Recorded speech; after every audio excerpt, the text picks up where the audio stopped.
Hello students, आप सभी का स्वागत है टीचिंग बाय आर के मातो यूट्यूब चैनल पर। पहली बार विजिट कर रहे इस चैनल पर लाइक करना है, शेयर करना है, वीडियो को फॉरवर्ड करना है, सब्सक्राइब करना है मोर अपडेट पाने के। सेंट्रल और स्टेट गवर्नमेंट का कोई भी नोटिफिकेशन इस चैनल के माध्यम से आपको सूचना मिलते रहेगा। सब्सक्राइब के साथ साथ आपको नोटिफिकेशन को ऑन करके रखिएगा ताकि जो भी इंफॉर्मेशन आएगा सबसे पहले आपके मोबाइल तक पहुँचेगा।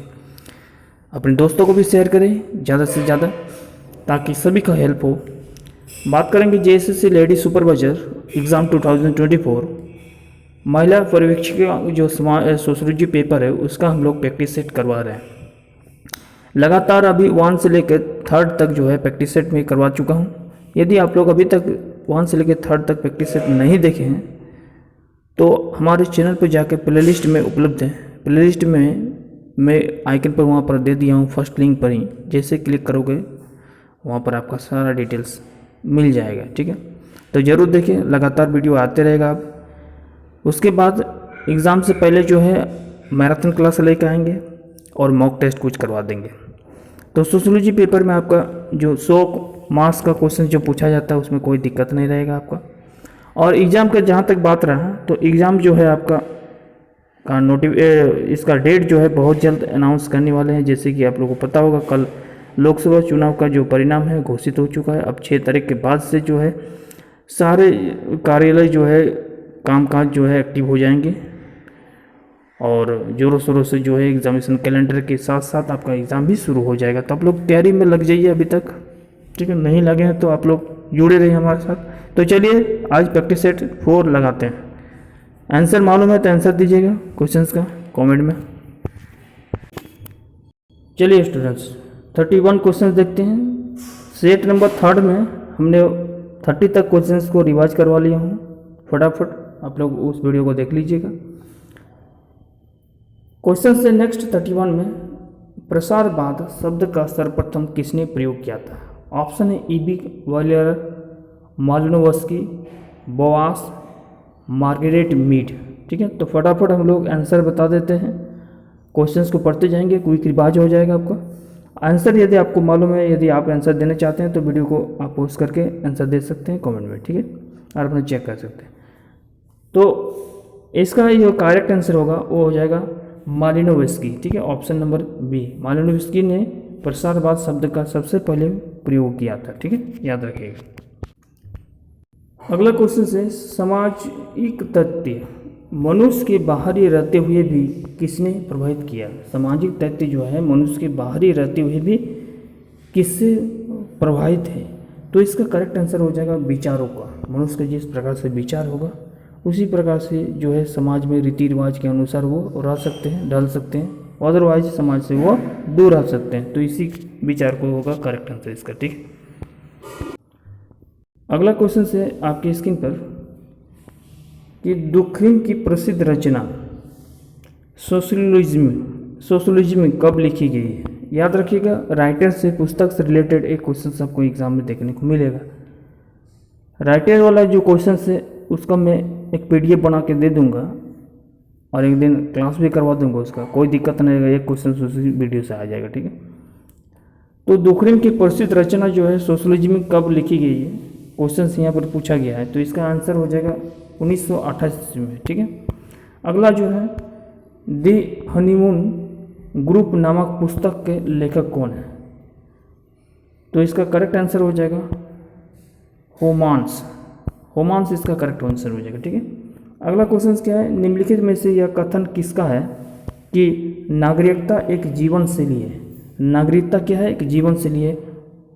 इस एल विथ का है। ठीक है, ऑप्शन नंबर डी यहाँ पर करेक्ट हो जाएगा। ठीक है, अगला क्वेश्चन क्या है? अगस्ट काम्टे को उसके योगदान के लिए जाना जाता है। अगस्ट काम्टे किसके योगदान के लिए जाना जाता है? जैसे हम पूछेंगे कि आइंस्टाइन किसके योगदान के लिए जाना जाता है तो बोलिएगा द्रव्यमान ऊर्जा संरक्षण के नियम पर। ये इक्वल टाइम से किया इसको। ठीक है, गुरुत्वाकर्षण के नियम के लिए आपका न्यूटन को जाना जाता है। तो उसी प्रकार से अगस्ट काम्टे जो है किसके लिए ये जाना जाता है?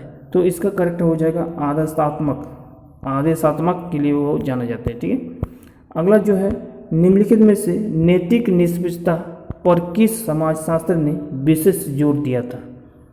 नैतिक निष्पक्षता पर आपको क्वेश्चन पूछा जा रहा है कि किसने विशेष जोर दिया था, तो मैक्स वेबर ने दिया था। ऑप्शन नंबर ए यहाँ पर करेक्ट हो जाएगा। ठीक है, अगला जो है कि सर्वदर्पण का सिद्धांत किसने बताया था। सर्वदर्पण का सिद्धांत किसने बताया था, तो ए डब्ल्यू ग्रीन ने बताया था। ए डब्ल्यू ग्रीन ने, ठीक है, किसने बताया था, ए डब्ल्यू ग्रीन ने बताया था। ऑप्शन नंबर यहाँ पर सी करेक्ट हो जाएगा। क्लियर है। चलिए अगला सवाल पर चलते हैं। अगला सवाल क्या है कि सामाजिक अनुसंधान में निम्न में से किस वस्तुनिष्ठ की समस्या है। तो इसका करेक्ट आंसर जो होगा, क्वेश्चंस क्या है, सामाजिक जो वस्तुनिष्ठ में समस्या में किस प्रकार से समस्या है, तो इसका आंसर हो जाएगा निश्चयात्मकता। Option number A. अगला क्वेश्चन है कि मध्यकालीन समय में शिल्पकार अपना व्यापार निम्नलिखित में से किस माध्यम से किया करते थे। मध्यकालीन समय में शिल्पकार अपना व्यापार निम्नलिखित में से किस माध्यम से किया करते थे। बनर्जी समूह के, बाजारों के, समुदाय के और श्रेणियों के। तो इसका आंसर हो जाएगा श्रेणियों के, सीरीज टाइप का। ठीक है, अगला जो है निम्नलिखित में से कौन सा समाज की एक संतुलित अवस्था के रूप में देखता है। ठीक है, तो इसका आंसर हो जाएगा टायलर। टायलर जो थे वो समाज के जो एक संतुलन अवस्था के रूप में वह देखते थे। ठीक है, अगला जो है सृष्टि की रचना एक विशिष्ट पुरुषों की गई है, इसकी मानी जाती है। क्या मानी जाती है, महाकाव्य, वेदों, उपनिषदों, स्मृतियों। तो इसका करेक्ट आंसर हो जाएगा वेदों की। क्लियर है। अगला जो है the Maria God's of Bastar, the Maria God's of Bastar पुस्तक किसने लिखी थी। ठीक है, ऑप्शन है ग्रिक्सन, बी इल्वन, घुरियो, हेमंडा। तो इसका करेक्ट आंसर हो जाएगा ग्रिक्सन। ठीक है, अगला जो है होमो हेरार्किकस पुस्तक के लेखक कौन है। होमो हेरार्किकस के लेखक कौन है। ऑप्शन है हिंटन, घुरियो, बेतोई, यमा। तो आंसर ही इसका हो जाएगा बेतोई। ठीक है, ऑप्शन नंबर सी करेक्ट हो जाएगा। अगला क्वेश्चन क्या है कि परिवार कानून के किशोर कानून में कौन सी कार्यवाही शामिल नहीं है। ध्यान रखिएगा, परिवार जो कानून के किशोरों कानून में कौन सी कार्यवाहियों शामिल नहीं है, तो इसका करेक्ट आंसर हो जाएगा सेमोगेसी कानून प्रक्रिया। याद रखिएगा। ठीक है, अगला क्वेश्चन है मेंटिग्यू चेम्सफोर्ड सुधारों की स्वीकृति कब दी गई थी। आप लोग पढ़े होंगे इसको। ठीक है, तो इसका ऑप्शन है 1901, 1909, 1919 और 1921। क्या हो जाएगा इसका करेक्ट आंसर 1919 में। ठीक है, 13 अप्रैल 1919 में ही जालियांवाला बाग का हत्याकांड हुआ था। उसी समय मेंटिग्यू चेम्सफोर्ड सुधार की स्वीकृति भी मिली थी। ठीक है, 1919 इसको याद रखिएगा। अगला देखिए, पुस्तक जो है प्रिमिटिव लॉ के लेखक कौन है। 1 से 2 क्वेश्चंस आपके देखने को मिलेगा पेपर में 100 में से। ठीक है, क्वेश्चंस तो देखिए क्वेश्चंस जो है पुस्तक प्रिमिटिव लॉ के लेखक कौन है। ऑप्शन है ब्राउन, प्रिचॉर्ड, मार्डिगिल और लोबी। तो इसका करेक्ट आंसर हो जाएगा लोबी। ठीक है, लोबी ने प्रिमिटिव लॉ पुस्तक का लिखा था। ठीक है, वो लेखक है। अगला है व्यक्तियों या व्यवस्थाओं के अधिकतम सह अस्तित्व का अर्थ क्या है। अनुकूलन, आत्मघात, व्यवस्थापन, समायोजन। तो इसका करेक्ट आंसर हो जाएगा समायोजन। ऑप्शन नंबर डी यहाँ पर करेक्ट हो जाएगा। क्लियर है। नेक्स्ट क्वेश्चन है निम्नलिखित में से कौन सी गंदी बस्तियों की विशेषता नहीं है। बनावट, जीवन विधि, जनसंख्या, अति स्वच्छता। ठीक है, तो इसका आंसर हो जाएगा अति स्वच्छता। ठीक है, अगला जो है क्वेश्चन नंबर 50 सहयोग का वर्गीकरण सामान्य और मित्रवत किसने किया था? संयोग का वर्गीकरण सामान्य और मित्रवत, ध्यान रखिएगा, सामान्य और मित्रवत किसने किया था? मैक्यावर एवं पेज ने, आगबन और नीकॉम्प ने, ग्रीन ने, कैंपबेल ने। तो इसका करेक्ट आंसर हो जाएगा मैक्वायर एवं पेज ने किया था। ठीक है, अगला है किसका कथन है, स्टेटमेंट किसका है? ठीक है, श्रमिकों वर्ग की निर्धनता तथा समुदाय की प्रकृति और समस्याओं संबंधित तथ्य खोजने वाले अध्ययन ही सामाजिक सर्वेक्षण है। दुखरिम का, वेल्स का, मार्क्स का और काम्स का। ठीक है, तो इसका करेक्ट आंसर हो जाएगा वेल्स का, ऑप्शन नंबर डी यहाँ पर बी नंबर करेक्ट होगा। क्लियर है? अगला जो है वो है गहन सूचना, गहन सूचनाओं का संकलन, लचीलापन, अत्यधिक अर्थपूर्ण सूचनाएं, तुरंत एवं सार्वभौमिक स्तर इत्यादि किस पद्धति के महत्व एवं गुण है? ऑप्शन देख लेते। ऑप्शन है व्यक्तित्व, अल्फ्रेड, तुलनात्मक और साक्षात्कार, इंटरव्यू। तो क्या हो जाएगा इसका करेक्ट आंसर है? इसका करेक्ट हो जाएगा इंटरव्यू, ऑप्शन नंबर डी यहाँ पर करेक्ट हो जाएगा। क्लियर है? अगला देखिए, व्यक्तित्व अध्ययन पद्धति का व्यवस्था के रूप में सर्वप्रथम प्रयोग किस प्रसिद्ध समाजशास्त्री द्वारा किया गया था? ऑप्शन क्या है? हार्बर्ट स्पेंसर, गुडे व हॉट, जेहाद और गिडन्स।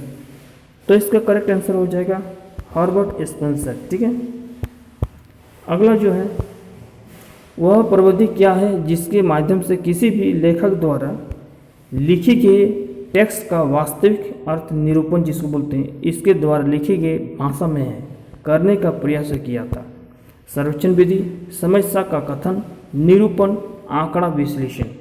फिर से क्वेश्चन को पढ़ दे रहे हैं। वह प्रविधि क्या है जिसके माध्यम से किसी भी लेखक द्वारा लिखी गई टेक्स्ट का वास्तविक अर्थ, जिसको बोलते हैं निरूपण, उसके द्वारा लिखी गई भाषा में ही करने का प्रयास किया था? तो इसका करेक्ट आंसर हो जाएगा आंकड़ा विश्लेषण, ऑप्शन नंबर डी यहाँ पर करेक्ट हो जाएगा, आंकड़ा विश्लेषण हो जाएगा। ठीक है, अगला क्वेश्चन क्या है? सर्वाधिक शिक्षा, सर्वाधिक शिक्षा मतलब फॉर्मल एजुकेशन की बात हो रहा है। ठीक है, एक होता है फॉर्मल एजुकेशन, एक होता है नॉन फॉर्मल एजुकेशन। ठीक है, तो सर्वाधिक शिक्षा वह है जो, सर्वाधिक शिक्षा क्या है? वह है जो जानबूझकर, विचारपूर्व और कारणबद्ध रूप से दी जाती है। जानबूझकर क्या की जाती है? विचारपूर्व और कारणबद्ध रूप से दी जाती है। क्लियर है? ऑप्शन नंबर बी करेक्ट हो जाएगा। अगला जो है बिना किसी उद्देश्य के तथा बिना समय तथा स्थान के जो शिक्षा व्यक्ति ग्रहण करते हैं उसे क्या कहते हैं? ठीक है, बिना किसी उद्देश्य, उसका कोई उद्देश्य नहीं है शिक्षा का ग्रहण करना, बिना समय का, कोई भी समय का लिमिट कोई नहीं है। स्थान मतलब कहीं भी वो बैठ के वो शिक्षा ग्रहण कर रहा है, तो उसे हम किस प्रकार की शिक्षा को कहते हैं? तो उसे हम कहते हैं अनौपचारिक शिक्षा, इसको बोलते हैं इनफॉर्मल शिक्षा। ठीक है, अनौपचारिक शिक्षा याद रखिएगा। इनफॉर्मल एजुकेशन, फॉर्मल एजुकेशन क्या होता है? जहाँ स्कूल शिक्षा विद्यालय में दी जाती है उसको फॉर्मल शिक्षण कहते हैं। और इनफॉर्मल शिक्षण मतलब कहाँ पर? जहाँ कहीं भी शिक्षा का उसको प्राप्त हो, कहीं भी वो बैठ के प्राप्त कर रहा है, जैसे घर परिवार समाज में कहीं भी वो प्राप्त कर रहा है, उसका कोई उद्देश्य न हो। ठीक है, और जहाँ उद्देश्य हो, जहाँ अर्थ पर, जहाँ करिकुलम के अनुसार जहाँ पढ़ाई हो रही है, वो क्या है? एक उद्देश्यपूर्ण शिक्षा है कि इस चैप्टर को कंप्लीट करने से या इस चैप्टर को पढ़ने से हमें क्या क्या उद्देश्य मिलेगा, क्या क्या इसमें शिक्षा मिलेगी, तो वह उद्देश्यपूर्ण शिक्षा हो गया, वो होगा फॉर्मल एजुकेशन। और इनफॉर्मल एजुकेशन मतलब कहीं भी आप जाके शिक्षा ले रहे हैं, कहीं भी आप किसी चीज़ को सीख रहे हैं। ठीक है, चाहे वह नकारात्मक हो सकारात्मक हो। ठीक है, तो वो क्या है? वह शिक्षा जो व्यक्ति ग्रहण करता है, इस प्रकार की शिक्षा जो बिना समय स्थान और किसी भी बिना उद्देश्य का हो, तो वह अनौपचारिक शिक्षा के अंतर्गत आता है या इनफॉर्मल एजुकेशन के अंतर्गत आता है। तो याद रखिएगा, सवाल आपसे पूछा जा सकता है एग्जाम में। ठीक है, तो फॉर्मल और इनफॉर्मल में दोनों में क्लियर हो चुका है। अब आपका आगे जो क्वेश्चन पूछा जाएगा उसका आंसर आप लोग दीजिएगा। ठीक है, देखिए निम्नलिखित में से कौन से अनुसूची की विशेषता है? निम्नलिखित में से कौन सी अनुसूची की विशेषता है? ऑप्शन देख लेते। देखिए ऑप्शन है सरल और स्पष्ट प्रश्न, ऑप्शन नंबर 1। क्रॉस प्रश्न किया जाता है, जैसे क्रॉस प्रश्न की व्यवस्था, प्रश्नों के उचित क्रम और ये सभी। ठीक है, तो क्या हो जाएगा इसका आंसर? फटाफट आंसर दीजिए। चलिए, इसका करेक्ट आंसर क्या हो जाएगा? इसका करेक्ट आंसर हो जाएगा सरल एवं स्पष्ट प्रश्न होना चाहिए। क्रॉस प्रश्न की व्यवस्था भी होना चाहिए। क्रॉस प्रश्न मतलब जब टीचर पढ़ा रहे हैं, ठीक है, तो बच्चे यदि जिज्ञासा है उस चैप्टर को लेकर तो वो क्रॉस क्वेश्चन पूछ सकते हैं, ठीक है। तो इसका भी व्यवस्था होना चाहिए। प्रश्नों के उचित कर्म भी होना चाहिए कि आप जब प्रश्न पूछ रहे हैं, ठीक है, चाहे वो शिक्षक चिल्ड्रन पर ऊपर क्वेश्चन पूछे या चिल्ड्रन क्वेश्चन के ऊपर। देखिए चिल्ड्रन जो है आपको क्रॉस क्वेश्चन पूछ सकते हैं, लेकिन जो एक टीचर होंगे, जो एक कक्षा में होंगे, जो शिक्षक जो छात्र को पढ़ा रहे होंगे, वो जो है एक उचित प्रश्न जो है उस चैप्टर से, जिस चैप्टर को वो अध्ययन करवा रहे हैं, वो क्वेश्चन पूछ सकते हैं, ठीक, बीच बीच में क्लास में, ठीक है। तो ये सभी ऑप्शन नंबर डी यहाँ पर ऑल ऑफ एबव हो जाएगा। क्या हो जाएगा? ऑल ऑफ एबव, ठीक है। अगला क्वेश्चन क्या है देखिए 58 नंबर, सामान्य रूप से प्रश्नावली के तत्पर प्रश्नों के उत्तर प्राप्त करने की पद्धति है जिसमें एक पत्रक का प्रयोग किया जाता है जिसे उत्तरदायित्व स्वयं भरता है। जॉन डीबी का कहना है, सर चार्ल्स का कहना है, गुडे वो हॉट का कहना है या स्पेंसर का कहना है। क्या हो जाएगा इसका आंसर? फटाफट कमेंट में कीजिए। देखिए इसका करेक्ट आंसर हो जाएगा गुडे वो हॉट ने किया था, ठीक है। ऑप्शन नंबर सी यहाँ पर करेक्ट हो जाएगा, ठीक है। अगला क्वेश्चन 59, यद्यपि सामाजिक विज्ञान में सांख्यिकी का प्रयोग बढ़ रहा है, सामाजिक विज्ञानों में सांख्यिकी का प्रयोग बढ़ रहा है, फिर भी इसकी कुछ सीमाएं हैं, लिमिट है। निम्नलिखित में इसकी कौन सी सीमाएं हैं? तो ये पूछा गया, तो सीमाएं यदि है, लिमिट है, तो वो कौन सी लिमिट है? तो इसका आंसर हो जाएगा, इसका आंकड़ा का समजातीयता बिल्कुल है, केवल समूह का अध्ययन, केवल संख्यात्मक तथ्यों का अध्ययन। ऑप्शन नंबर डी करेक्ट हो जाएगा, यानी इनमें से सभी हो जाएगा करेक्ट, ठीक है। अगला क्वेश्चन नंबर 60, ठीक है। क्या है क्वेश्चन कि समय समय पर ली जाने वाली परीक्षाओं के विषय में कौन कौन सी या कौन सा कथन अनुचित होगा? समय समय पर ली जाने वाली परीक्षाओं के विषय में, समय समय पर जो ली जाती है परीक्षाओं, उसके विषय में कौन से कथन जो है अनुचित होगा, ठीक है। विद्यार्थी परीक्षा से लिखने की कला सीख जाते हैं, इस प्रकार में। ऑप्शन नंबर बी में उदाहरण प्रस्तुत करना सीख जाते हैं, उत्तर हाँ या ना में दे सकते हैं, अपने समस्या का समाधान यह सीख जाते हैं। तो ये तो देखिए यहाँ पर अपने समस्या का समाधान, देखिए बीच में जो परीक्षा लीजिएगा तो वह समस्या का समाधान करना सीख जाएंगे, ये तो हो नहीं सकता है, इसलिए इसको हटा दीजिए। उत्तर हाँ या ना दे सकते, ये तो होगा नहीं। उत्तर प्रस्तुत करना सीख जाएंगे, ये तो हो ही नहीं सकता। विद्यार्थी परीक्षा से लिखने की कला सीख जाएंगे, समय समय पर जो लिखित परीक्षा होती है उसमें विद्यार्थियों के अंदर जो है लिखने की कला आ जाती है, वो किस प्रकार से एग्जाम में लिखा जा सकता है, ठीक है। तो ऑप्शन नंबर यहाँ पर ए करेक्ट हो जाएगा, ठीक है। तो इस प्रकार से हमने देखा क्वेश्चंस को, इंपॉर्टेंट क्वेश्चन। अगला क्वेश्चन अपना अगला जो है आपका क्लास जो है बहुत जल्द आपको देखने को मिलेगा। क्लियर है? Thank you.